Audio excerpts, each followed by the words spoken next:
얼마 전에 제가 구독하는 기독교 신문에서 감동적인 기사 하나를 읽었습니다. 켄터키 넥스빌에 있는 미들브룩 연합감리교회 성도님의 이야기였는데, 50세 된 어느 성도가 이제 사연이 많이 있는데 재혼을 하게 됐답니다. 그래서 이제 아내와 함께 그 50세에 재혼을 했지만 다시 한번 새로운 또 비전을 가지고 함께 여행을 떠났답니다. 그렇게 여행을 떠났는데 한 백화점을 이제 방문하게 됐는데, 그 백화점에 보니까 이렇게 진열대에 이렇게 진주 목걸이가 이렇게 진열되어 있더랍니다. 근데 그 진주 목걸이를 보면서 그 안에 계시는 분이 그냥 순간 너무 매료돼서 너무 예쁘네요. 값이 많이 비싸겠죠? 이러면서 그래도 누군가 산 사람이 있으니까 또 저렇게 진열해 놨겠죠? 이렇게 이제 이야기를 하면서 그냥 스쳐 지나갔답니다. 그냥 감탄하면서 그냥 지나갔답니다. 그 후 이제 이렇게 와서 행복하게 결혼 생활 10년을 이렇게 살았다고 합니다. 그런데 안타깝게도 아내가 불치병에 걸려서 6개월밖에는 더 살 수 없는 그런 시한부 판정을 받게 됐다는 겁니다. 그러는 중에 이제 10주년을 맞아서 남편과 아내는 그 10년 전 주례해줬던 목사님을 모시고 소박하게 가정에서 예배를 드리게 됐답니다. 근데 그 예배를 다 마치고 나니까 남편이 아내에게 눈을 한번 감아보라 이렇게 이야기했다는 거예요. 그래서 이제 그냥 눈을 감았죠, 지그시. 그랬더니 두 손을 다 펼치더니 거기다가 뭘 하나 딱 쥐어주는 거예요. 안겨주는 거예요. 그러다 보니까 조그만 상자인데 아주 예쁜 선물이더라고요. 그래가지고 그거를 열어보라 그래서 열어봤다는 거예요. 그랬더니 그 10년 전에 바로 그 진주 목걸이 그거더래요. 너무 놀라기도 하고 너무 감동도 받고 이러는 가운데도 이게 작은 선물이 아니라는 거 알잖아요. 그래가지고 이 비싼 거를 어떻게 그걸 기억하고 이걸 이렇게 선물을 해주냐, 너무 감사하다 막 이렇게 이야기를 했더니 어떻게 이렇게 준비했는지 막 다시 또 막 이렇게 감탄해 하니까, 실은 내가 당신에게 이 선물을 하려고 내가 그렇게 좋아하던 술도 끊고 내가 늘 피던 담배도 다 끊고 목마를 마시던 콜라 한 잔도 내가 안 사 먹고 그 잘 마시던 커피도 안 먹고 아무튼 있는 대로 모아가지고 준비한 선물이다.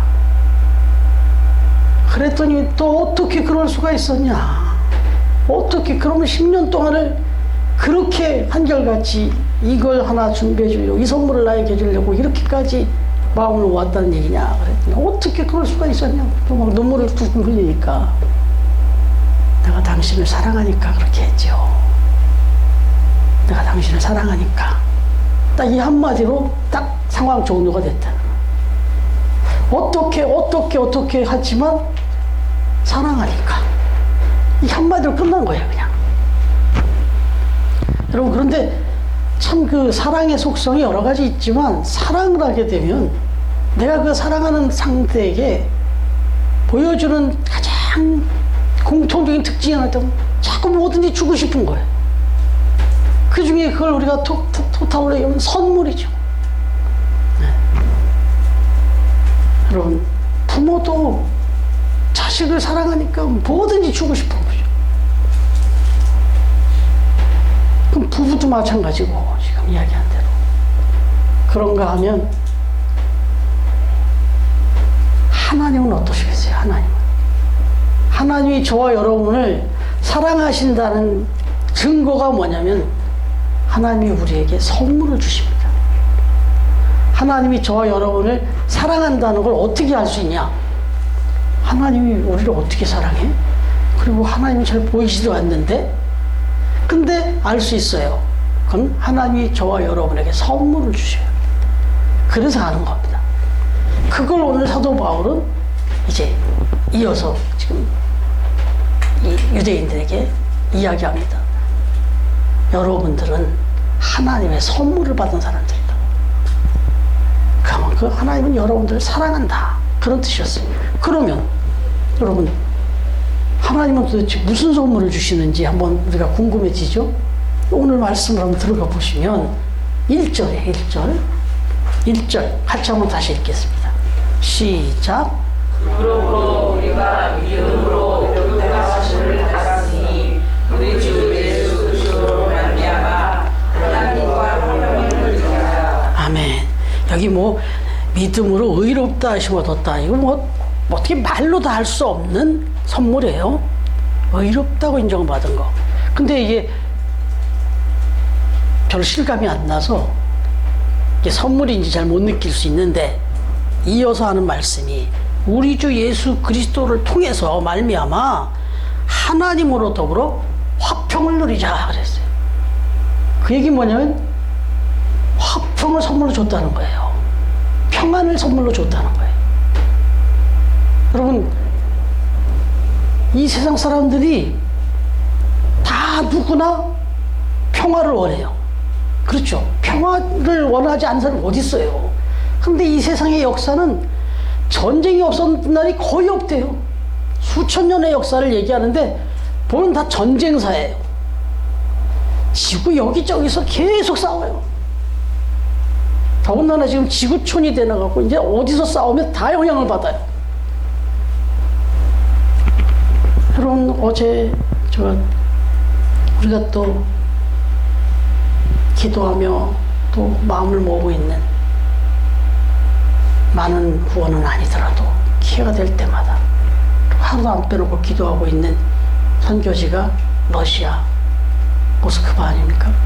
이재경 선교사님 수시로 문자 오는데 요즘 안 와요. 많이 힘든 것 같아요. 뭐 물론 거기 지금 새롭게 푸틴이 또 선거를 해서 또 거의 뭐 확실하게 그렇게 지금 결정됐다고 하는데, 이게 평화입니까?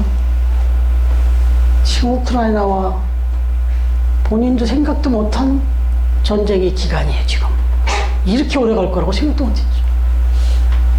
거기다가 그 크로커스 시티홀, 그 대형 공연장에서 지금 이제 푸틴 그 사람은 또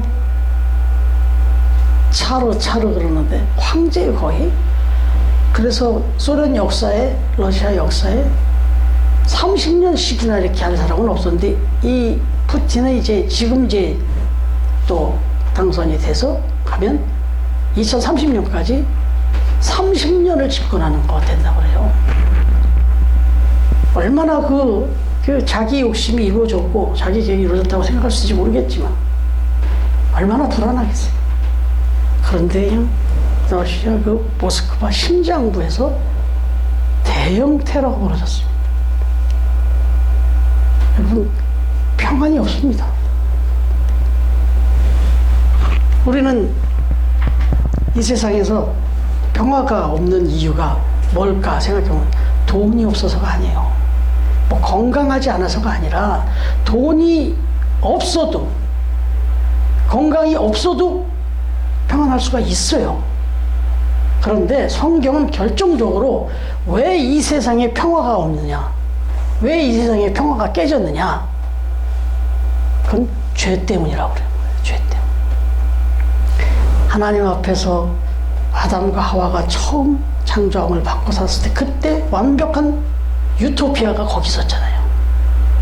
근데 하나님과의 관계가 틀어지면서 그것이 죄가 돼서 결국은 이 세상에는 하루도 쉴 날이 없는 전쟁과 이런 싸움이, 이런 불안 공포가 계속 이어지게 된 거죠. 그래서 하나님이 이 세상의 모든 사람들을 사랑하셔서 하나님이 다시 우리에게 회복시켜 주려고 선물을 주셨는데 그게 예수 그리스도를 통한 평화입니다. 평화. 여러분, 아르헨티나와 칠레라고 하는 나라가 저 남미에 있잖아요. 예, 그 두 나라가 국경을 이렇게 사이에 두고 있는 나라인데 말로 다 할 수 없을 정도로 역사적으로 많은 싸움을 했던 나라라고 그래요. 그런데 한번 또 어쩌면 지금의 아르헨티나 칠레가 없을 수 있는 그런 전쟁을 앞뒀었다고 해요. 1899년에. 그래서 아주 뭐 두 나라 사이에 큰 전쟁이 준비되어 가지고 그 국경 앞으로 모든 탱크, 대포, 장갑차, 군사, 무기 다 집결한 적이 있었답니다. 끝장을 보려고. 그동안에 계속 다퉈왔는데 아주 전면적인 그런 전쟁을 앞뒀었던 적이 있답니다. 근데 그때 그 큰 전쟁의 위기를 맞았을 때 아르헨티나와 저 칠레의 성직자들이 분연히 일어났다는 거예요. 이건 안 된다.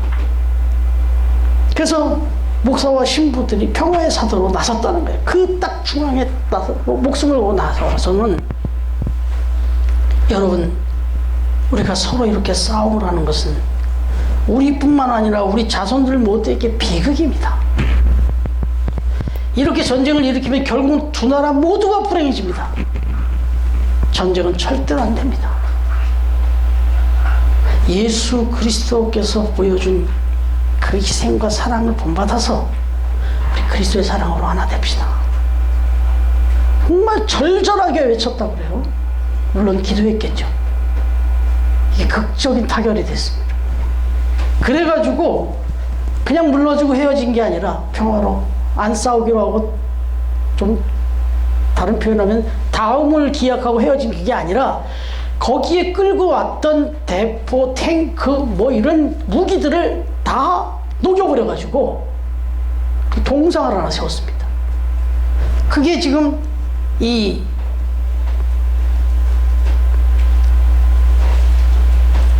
두 나라의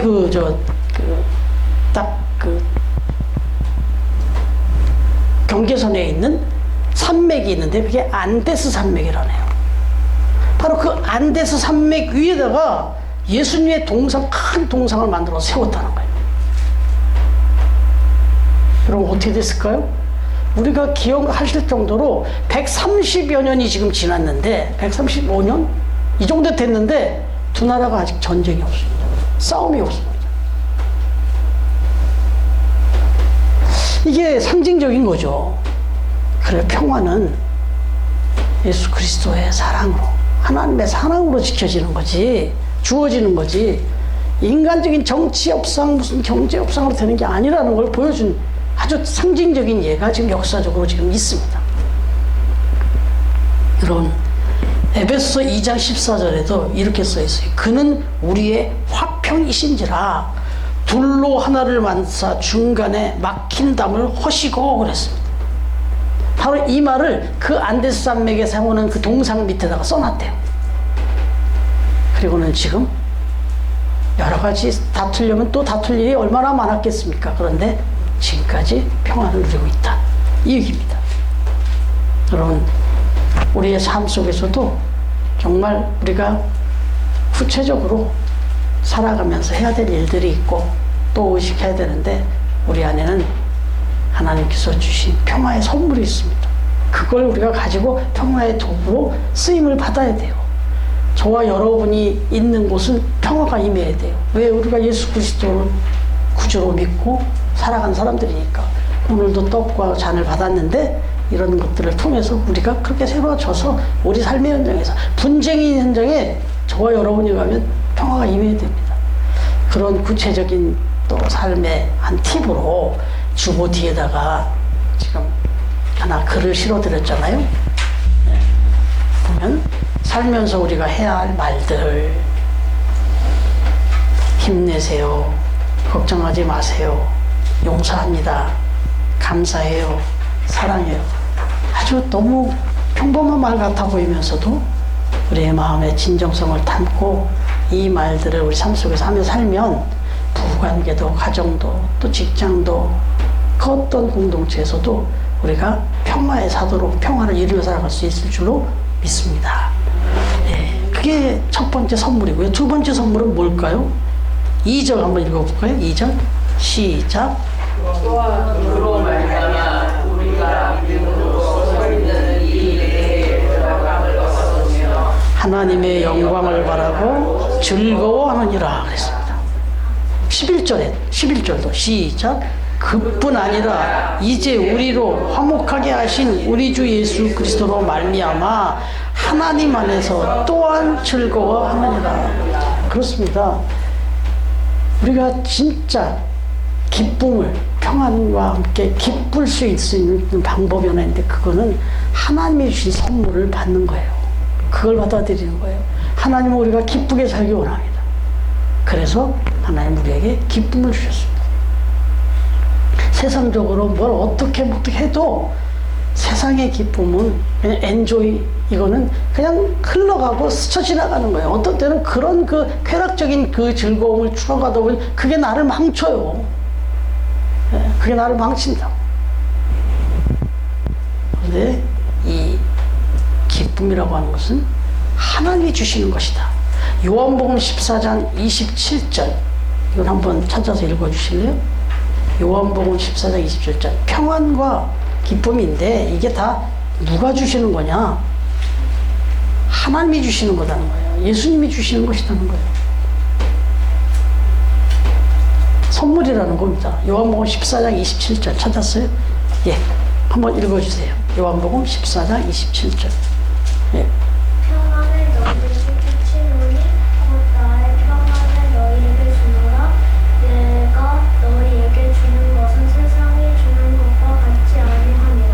예. 너희는 마음에 근심하지도 말고 두려워하지도 말라. 예. 근심하지 말고 두려워하지 말라. 평안을 준다. 그게 뭐예요? 기쁨이죠. 근데 이거는 세상이 뭐 비슷한 걸 주긴 하는데 그건 세상이 주는 것과는 다르다. 내가 주는 것을. 이렇게 말씀하세요. 원조라는 얘기, 원조. 저 에덴의 기쁨, 에덴의 평안을 본래 그 기쁨과 그 평안을 내가 준다. 이 얘기입니다. 그리고 또 넘어가면 세 번째 선물이 또 있네요.